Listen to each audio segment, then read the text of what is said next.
écoutez Du Trisac. Super, merci beaucoup. Merci, Nima. On se reparle. Salut. Bonne chance.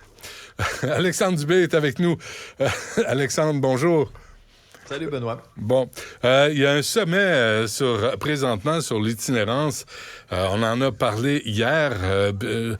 D'abord, est-ce que Lionel Carman s'est présenté? Est-ce qu'il savait qu'il y avait un sommet? Oui, je pense qu'il est bien au courant. Je pense que son attaché de presse lui a dit je suis convaincu. Je suis pas sûr. Mais Benoît, c'est ça quoi? dépasse sa lui tente. Mais sais-tu quoi? Moi, il y a un chiffre que j'arrive pas à m'enlever de la tête. C'est 10 000. 10 000 itinérants dans nos rues. Et probablement plus que ça, parce que c'est un chiffre qui date de 2022. Au bon mot, hein? Puis derrière chaque personne, chaque chiffre, il y a une histoire, puis une histoire différente. Ouais. Et tu as certainement vu la une du Journal de Montréal qui nous racontait l'histoire de cet homme qui a travaillé pendant à peu près 22 ans dans le domaine des relations publiques chez Bombardier. J'ai été très touché, moi, par son histoire. Il s'appelle Ronald Paquette. Jusqu'en 2008, travaillait dans le domaine des relations publiques, au niveau des communiqués de presse, au niveau des revues de presse chez l'Avionneur québécois. Ben, l'homme aujourd'hui, qui est âgé de 70 ans, se retrouve à la rue. Il est à la rue depuis quelques mois déjà. Pourquoi? Parce qu'il a perdu son logement. Parce qu'il n'était plus capable de payer son logement. Et ça, c'est la raison numéro 1. Lorsqu'on a fait cette espèce de recensement-là, par un soir d'octobre 2022, lorsqu'on posait la question aux itinérants, qu'est-ce qui vous est arrivé? Pourquoi vous vous êtes retrouvés dans la rue? Ouais. La Il y a toutes sortes réponse d'histoires, la plus hein? souvent donnée. Ouais. Il y a toutes sortes d'histoires. Et moi, j'ai été touché parce que je me dis, hey, ça pourrait être mon père, ça pourrait être mon oncle, ça pourrait... Tu sais, je connais pas la trajectoire de vie de cet homme-là, là, mais Ouais. j'ai été touché par son image aussi. On voyait par exemple sa photo alors qu'il travaillait pour Bombardier et une photo actuelle. Et là, on le voit avec les cheveux un peu en broussailles et avec sa chemise blanche le plus immaculée possible, comme une espèce d'héritage de son ancienne vie. C'était vraiment très touchant. Alors, moi, j'espère qu'à la lumière de ce sommet-là, je veux dire, là, on a sous le même toit des décideurs, on a M. Carman, on a les maires et les mairesses des villes, on a les gens aussi du terrain, puis ça c'est important, là, on a les gens des organismes qui sont réunis à ce sommet-là. J'espère qu'on va avoir un plan de match concret qui va aller au-delà du 15,5 millions qu'on a annoncé, parce que ça, c'est un 15,5 millions à court terme là, pour des refuges.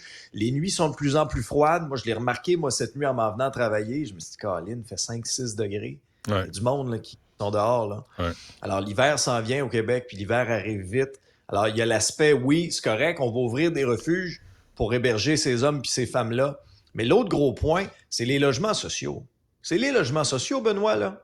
Qu'est-ce qu'on a fait au niveau de la CAQ dans les dernières années pour les logements sociaux? Qu'est-ce que les libéraux ont fait avant eux? Mais non, mais t'as une courtier immobilière là, qui est ministre de l'Habitation. Elle a fait partie du problème. Elle en a fait de la spéculation. Elle a fait des flips. Elle a pris un immeuble à 350 000, je donne n'importe quel chiffre, puis elle l'a revendu 550 000. Mais comment tu veux, après, que les nouvelles générations puissent se permettre d'habiter avec des taux d'intérêt à 6-7 %? Puis elle est là, elle fait partie de la solution. Ben non, excuse-moi, Mme Duranceau fait partie du problème. Puis Lionel Carman aussi fait partie du problème parce qu'il ne sait pas quoi faire. Mais t'as juste à pas être pauvre, Benoît. T'as juste à investir dans l'immobilier. C'est tout. Pourquoi tu te plains? Je comprends rien. Je suis vraiment pas là. Je ne sais pas ce qui arrive. Mais vraiment, l'itinérance et la bad luck, là. Moi, j'ai fait 2 fois un reportage avec un gars qui s'appelle Michel. Oui. S'il écoute, je le salue, et qui m'a annoncé l'année passée qu'il avait passé la pandémie dans une tente. Dans une tente. Et Michel a travaillé toute sa vie. Il y a eu une bad luck, là, d'un point de vue familial, puis il a tout perdu. Puis c'est un gars qui a du cœur au ventre, qui se levait le matin pour travailler, et il a tout perdu. Mais écoute, Sybelle m'a sorti les chiffres, Alex, là, un 3,5 en Estrie, pas à Montréal, un 3,5. Combien? C'est 1337. Chris, un 4,5, 1534. Comment veux-tu pouvoir te payer ça? Mais c'est sûr que si tout le monde a fait de la spéculation sur les immeubles, ça finit par coûter ce prix-là. Ouais. Je vais rebondir sur ce que tu dis. Une bad luck.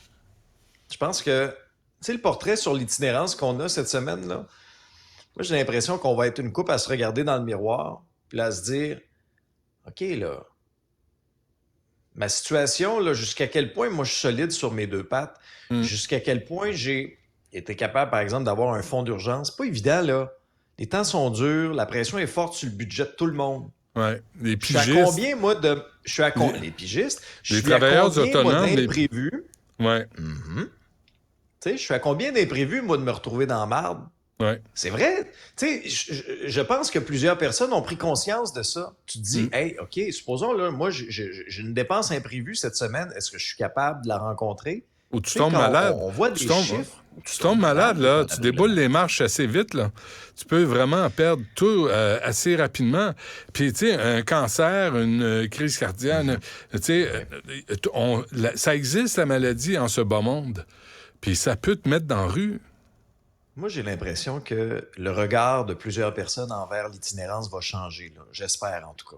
Tu sais, qu'on va être un petit peu moins dans le jugement de dire, ah, ben, on sait bien, problème de drogue, ah, on sait bien, problème d'alcool. T'as peu, Mm. là. Moi, les témoignages que j'entends, là, depuis le début de la semaine, je te relate un exemple qui a été présenté dans un reportage de notre collègue Yves Poirier à TVA. Il parlait avec deux dames, deux septuagénaires, dont une était toute, justement, tu sais, bien mise, son petit manteau blanc, impeccable. Cette dame-là se retrouve à la rue depuis quelques mois. Alors, tu sais, faut aller au-delà des jugements, des préjugés, de dire, ah, ben, c'est ça, c'est en raison de problèmes de toxicomanie, problèmes d'alcool. C'est pas toujours ça, là. Il y a l'itinérance cachée, il y a l'itinérance qui est en augmentation chez les aînés. Moi, ça, j'ai des organismes communautaires qui m'ont dit ça dans les épisodes à Cube Radio. Il y a des organismes communautaires qui ont levé le drapeau, qui ont dit attention, là, on a de plus en plus d'aînés de 70, de 75 ans qui se retrouvent dans la rue. Il va falloir avoir le courage de dire aussi, est-ce qu'on peut laisser entrer un nombre X de milliers d'immigrants qui veulent s'installer ici, là, on leur souhaite la bienvenue, mais on a une capacité d'accueil aussi qu'il faudrait revoir. Il faudrait la connaître, cette capacité d'accueil-là, pour ne pas justement chambouler les plus mal pris dans la société. Puis là, les gens se battent pour avoir accès à un logement. Ça, c'est le gros problème. Puis ça, c'est drôle, hein? Au début, lorsqu'on soulevait cette question-là, on se faisait traiter de raciste. C'est faux. Ouais. C'est pas vrai. C'est pas vrai. Là, heureusement, le discours commence à changer. Il y a des experts, que ce soit des experts financiers ou quoi que ce soit, du domaine bancaire, qui eux aussi ont présenté des chiffres en disant attention, là, c'est une réalité. Ce qui m'amène à te parler de l'annonce de Justin Trudeau sur la TPS. On a sorti le plumeau. On a dépoussiéré là, le programme du parti de 2015. Puis là, on a dit à la page 8, on avait promis d'abolir la TPS pour contrer la pénurie de logements pour les constructeurs qui veulent bâtir des unités. Pas des unités à condos, pas des condos là, qu'on va vendre 500 000, là, des unités qu'on va louer. Alors là, Justin Trudeau a annoncé ça hier en grande pompe. Tu sais qu'en politique, c'est un peu comme des fois dans un couple. Hein, quand ça va pas bien, on essaie d'acheter des fleurs. Ouais, on achète des fleurs, on part en voyage. Alors, Justin Trudeau, lui, qui se faisait attendre avec une brique et un fanal à son caucus, est revenu quand même avec une proposition qui est importante, celle donc d'éliminer la TPS de 5 % sur la construction d'appartements. Mais moi, j'ai deux témoignages et j'ai deux questions importantes en lien avec ça. Le premier, c'est notre collègue Michel Girard du Journal. Il disait, ça serait le fun de prendre une photo des prix en septembre 2023, puis un an plus tard. Est-ce que ce 5 % de diminution-là va réellement se refléter dans le prix du loyer qu'on va louer, ou en cours de route, il y en a qui vont se le mettre dans les poches? Un 5 % de profit. C'est brillant de la part de Michel. Ben oui, parce que si on fait cette mesure-là, et qu'en bout de ligne, c'est pas les locataires qui en profitent, ça servira à rien. Ouais. Et le deuxième point d'interrogation que je trouvais pertinent me provenait du Frappru dans mon épisode, où on me disait, OK, c'est correct, c'est pour des tours d'appartements qu'on va louer ou des logements locatifs. Mais des logements locatifs, Benoît, tu le sais autant que moi que dans Griffintown, tu peux te louer un condo à 2500 $ par mois. Ben oui. Alors, est-ce que ça va être destiné à ces promoteurs-là ou aux promoteurs qui vont faire du logement social? C'est ça qu'on a besoin en ce moment.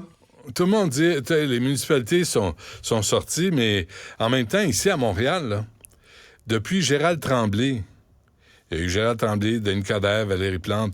Le nombre de tours à condos qui ont poussé, qui n'aident pas les gens à se trouver un logement à un prix décent.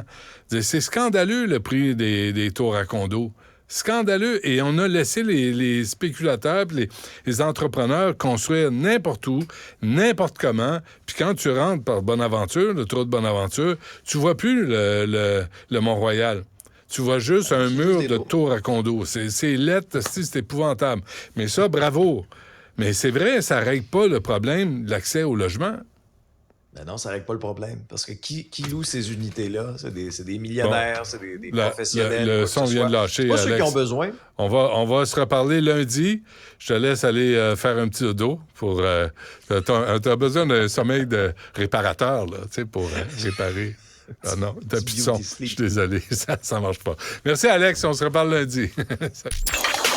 Vous venez de vous connecter en direct